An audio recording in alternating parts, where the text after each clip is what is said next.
पाहिलं की युनिट 10, 100 अशी प्रत्येकाची घरं आहेत आणि प्रत्येकाला आपलं आपलं स्वतःचं घर आहे. त्या घरात तो अंक राहतो आणि मग आता आपल्याला घरं कळलेली आहेत. अर्थातच त्याचं प्लेस ऑफ व्हॅल्यू आपल्याला लक्षात आलेलं आहे.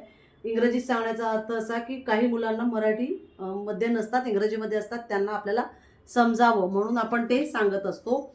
तर आता हे जे अंक दिलेले आहेत आपल्याला, आपण त्याची अंकांच्या स्थानात आपल्याला अंकांची स्थानिक किंमत पाहिजे आहे, म्हणजे प्लेस ऑफ व्हॅल्यू पाहिजे आहे. तर अंकांच्या स्थानावरून आपल्याला लक्षात येतं की त्याचं स्थान कोणतं आहे. आपल्याला काल टेक्निक दिलेली की आपण उलट्यापासून लिहिणार आहोत, म्हणजे आपल्याला स्थान लक्षात येईल. आता मुलांना आपल्या समजायला लागले, त्यामुळे आपण मग गट करणार आहोत. आता आपण पाहिलं की 3 अंक झाले की आपण गट करतो आणि मग 2 म्हणजे लक्षात येतं मुलांना की हे 493 अर्थात 100चं आहे आणि इकडचे जे आहेत 2 अंक हे 1000 मध्ये 10,000 आणि 1000. मग याप्रमाणेच आपला अंक झाले लिहून. आता आपण लिहिलेले आहे. पण याच्यामध्ये आपल्याला आता विचारतात तुम्हाला की स्थानिक किंमत सांगा. समजा 8ची स्थानिक किंमत किती, हे सांगण्या अगोदर आपल्याला आपण आपलं आत्ता एक पद्धत आपण पाहणार आहोत. आता इथे आपले अंक लिहिलेले आहेत. याच्यानंतर आपण 6 इंटू इथे किती शून्य आहेत, 1 2 3 4 म्हणजे 10,000. आपल्याला 10,000ने गुणायचे, 10,000ने आपल्याला मल्टिप्लाय करायचे. हे झाले 60,000. त्यानंतर 8 इंटू 1 2 3 म्हणजे 1000. 1000ने आपण मल्टिप्लाय केल्यानंतर 8000 झाले. 4ने 100ला मल्टिप्लाय केलं 400 झाले. 9ने 10ला मल्टिप्लाय केलं 90 झाले. आणि 3 इंटू 1 3. अर्थातच हे आपलं झालं. हे आपल्याला लक्षात येईल. याच्यामुळे आपली व्हॅल्यू जी आहे ती प्लेस ऑफ व्हॅल्यू आपल्या संख्यांची कळली. या 6ची प्लेस ऑफ व्हॅल्यू जी आहे ही झाली 60,000. म्हणजे 6ची प्लेस ऑफ व्हॅल्यू 60,000. 8ची प्लेस ऑफ व्हॅल्यू 8,000 म्हणजे याचं स्थानिक किंमत त्याची 8,000.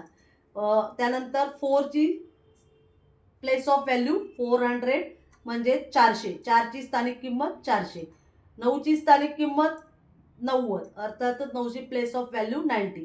आणि 3ची प्लेस ऑफ व्हॅल्यू 3 म्हणजे स्थानिक किंमत 3.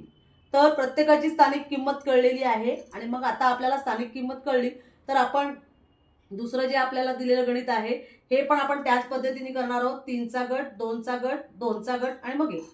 या पद्धतीने आपल्या मुलांना लक्षात आले 984 आहेत, 75,000 आहेत, 13 लाख आहेत आणि 2 करोड आहेत. ही मुलं आपली नंतर आता सरावाने लवकरच आपल्याला अंकांचे फरक करून संख्यांचा गट तयार करून ओळखणार आहेत. म्हणजे आता मुलं काय बोलणार, 2,30,75,984. आता ही संख्या आपण इथे लिहून घेतलेली आहे. याची सुद्धा जर आपल्याला प्लेस ऑफ व्हॅल्यू विचारली तर प्लेस ऑफ व्हॅल्यूसाठी आपण त्याच्या पुढे किती संख्या आहेत. आता एवढी मोठी संख्या आहे, प्लेस ऑफ व्हॅल्यू आपल्याला प्रत्येक वेळेला चार्ट मिळणार नाही. मग त्याच्या पुढे किती संख्या आहेत, 1 2 3 4 5 6 7. मग आपण त्या 2च्या पुढे 7 शून्य देऊन घेतले. त्यानंतर प्लस ही संख्या आपण घेतली 1. जी संख्या घेतो त्याला एकतर गोल करा, त्याला एकतर काहीतरी खूण करा, म्हणजे आपल्या संख्या चुकणार नाहीत. कारण ह्या संख्येमध्ये कुठेही शून्य आलेला नाही. पण मध्ये एखादा शून्य असेल तर तिथे आपल्याला त्याची सुद्धा प्लेस ऑफ व्हॅल्यू लिहिणं गरजेचं आहे. मग या पद्धतीने आपण पुढचे अंक लिहिले. मग 3 घेतलं, 3 वर 1 2 3 4 5 म्हणजे किती शून्य आले, 1 2 3 4 5. त्यानंतर आपलं 7 1 2 3 4 1 2 3 4. मग आले 5. प्रत्येकाला प्लस प्लसचं चिन्ह दिले कारण आपण ही एक्सपॅन्डेड फॉर्म करतोय, म्हणजेच त्याचं विस्तारित रूप. आता 5 वरती 3 0 झाले. त्यानंतर 9 घेतलं, 9 वर 1 2. नंतर 8 घेतलं, 8 वरती एक अंक पुढे आहे म्हणून 1 0. या 4च्या पुढे कोणतीही संख्या नाही म्हणून तेच संख्या घेतली.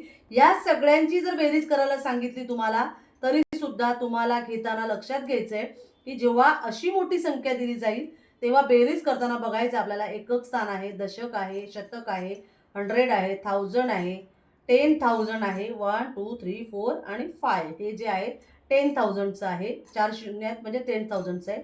हे आपलं जे आहे 10,000 नंतर लॅक्स, 10 लॅक्स आणि करोड.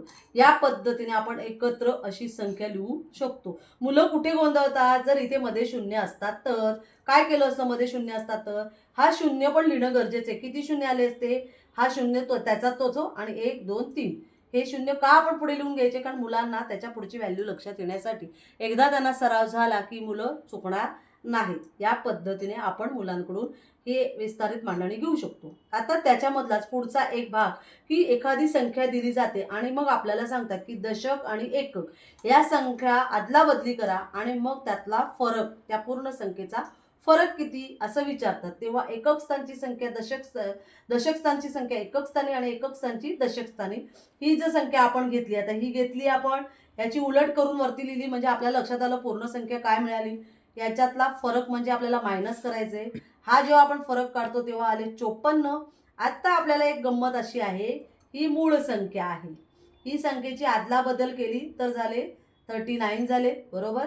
आणि मग आपल्याला त्यांनी सांगितले मूळ संख्या आणि आपली आलेली संख्या, त्याच्यानंतरची संख्या आपण बदल केल्यानंतरची संख्या यांच्यातला जो फरक आहे हा 54 कसा ओळखायचा. तर 9तून 3 गेले, राहिले 6 × 9, ही 9 पट असते, हे लक्षात घ्या. म्हणून झाले बरोबर आपलं उत्तर जे आहे ते ह्या पद्धतीने सुद्धा आपल्याला कधी कधी असाही प्रश्न येऊ शकतो की मूळ संख्या आणि त्याच्यामध्ये मिळणारा फरक, या दोघांच्या संख्येचा फरक जो आहे हा 9 पट असतो, हे आपल्या लक्षात यावं. मग दुसरं उदाहरण दिले आपण, बघा. हे आपलं झालं, आपण ह्याच उदाहरणाचं पाहिलं, पण आता वेगळं गणित दिले मी. 5997 वजा हे जे आहे दशक एकक उलटे केले, इथे झाले उलटे. आणि आता याच्यातला फरक जो आहे लक्षात घ्या, 9 - 2 फरक किती आहे 7चा, हे लक्षात ठेवण्यासाठी. आता या दोघांची मायनस केल्यानंतर किती फरक राहिला, उत्तर किती आलं 18. आणि हा जो फरक आहे 7, हा जो फरक आहे 2चा, म्हणून 2 × 9, 9 पट असतो फरक, तर झाला 18. जे उत्तर या दोघांमधला फरक जो आहे तो फरक 9 पट आलेलं उत्तर जे आहे ते 9 पट असतं. या पद्धतीने मुलांचा अधिकाधिक सराव घ्या, त्यांच्या मेंदूला चालना मिळेल. अशा पद्धतीची वेगवेगळी उदाहरणं या आधारावर जर घेतली तर नक्कीच आपली मुलं जी आहेत जास्तीत जास्त गणितामध्ये पारंगत होतील आणि स्पर्धा परीक्षा कोणत्याही असू दे त्या उत्कृष्टरित्या सोडवतील. धन्यवाद.